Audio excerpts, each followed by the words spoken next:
নমস্কার বন্ধুরা, আজকে আমি ফুলকপি আলু পোস্ত করে দেখাবো। তার জন্য প্রথমেই আলুগুলোকে ছোটো ছোটো করে কেটে নিয়েছি। এইদিকে আমি ফুলকপিগুলোকেও ছোটো ছোটো করে কেটে নিয়েছি। এবার এক এক করে এগুলোকে ভেজে তুলে রাখবো। এদিকে আমি পোস্ত নিয়ে নিয়েছি, পোস্ত আর কাঁচা লঙ্কা, এটাকে বেটে নেব। এবার কড়াতে তেল গরম করতে দিয়েছি। এবার আমি ফুলকপিগুলোকে আগে ভেজে তুলে রাখবো, তারপরে আলু ভেজে নেব। কড়াতে একটা শুকনো লঙ্কা ফোড়ন দিয়েছি। এবার আমি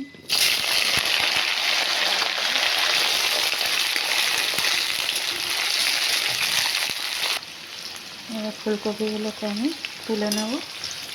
বেশি লাল করে ভাজবো না, হালকা ভেজে নিয়েছি। ফুলকপিগুলোকে আমি তুলে রেখে ফুলকপিগুলোকে তুলে নিয়েছি। এবার আলুগুলোকে ভেজে নেব। আলুগুলোকে আমি ভেজে নেব।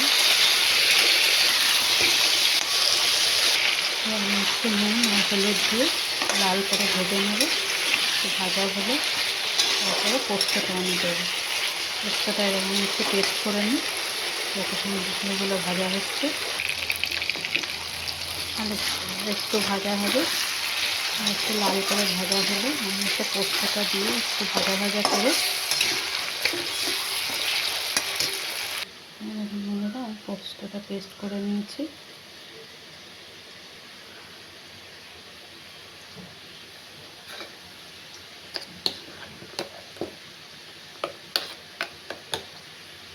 আলুর মধ্যে পোস্তটা দিয়ে পোস্তটা একটু ভালো করে কষিয়ে নেব।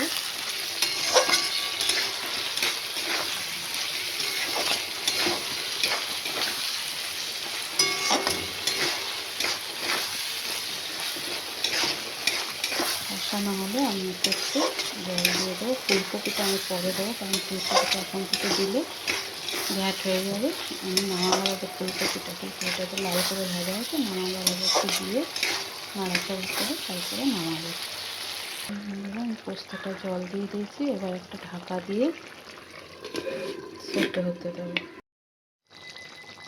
বন্ধুরা, আলু প্রায় সেদ্ধ হয়ে এসছে। এবার এই অবস্থায় আমি ফুলকপিগুলোকে দিয়ে দেবো।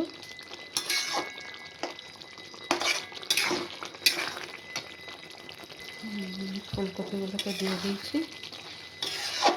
এবার আমার মিক্সিতে আরেকটু পোস্ত রয়েছে, এই পোস্তটা একটু জল দিয়ে ধুয়ে পোস্তটা আমি দিয়ে দেবো। মিক্সিতে একটু পোস্ত আমি রেখেছিলাম, ওইটাই একটু জল দিয়ে ধুয়ে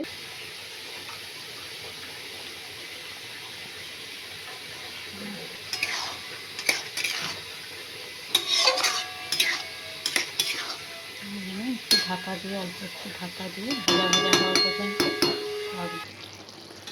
বন্ধুরা, ফুলকপি আলু পোস্ত আমার রেডি।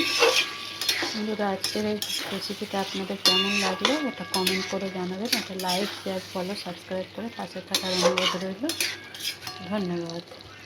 একবার এই পোস্ত রান্নাটা করে দেখবেন, খুবই ভালো লাগে।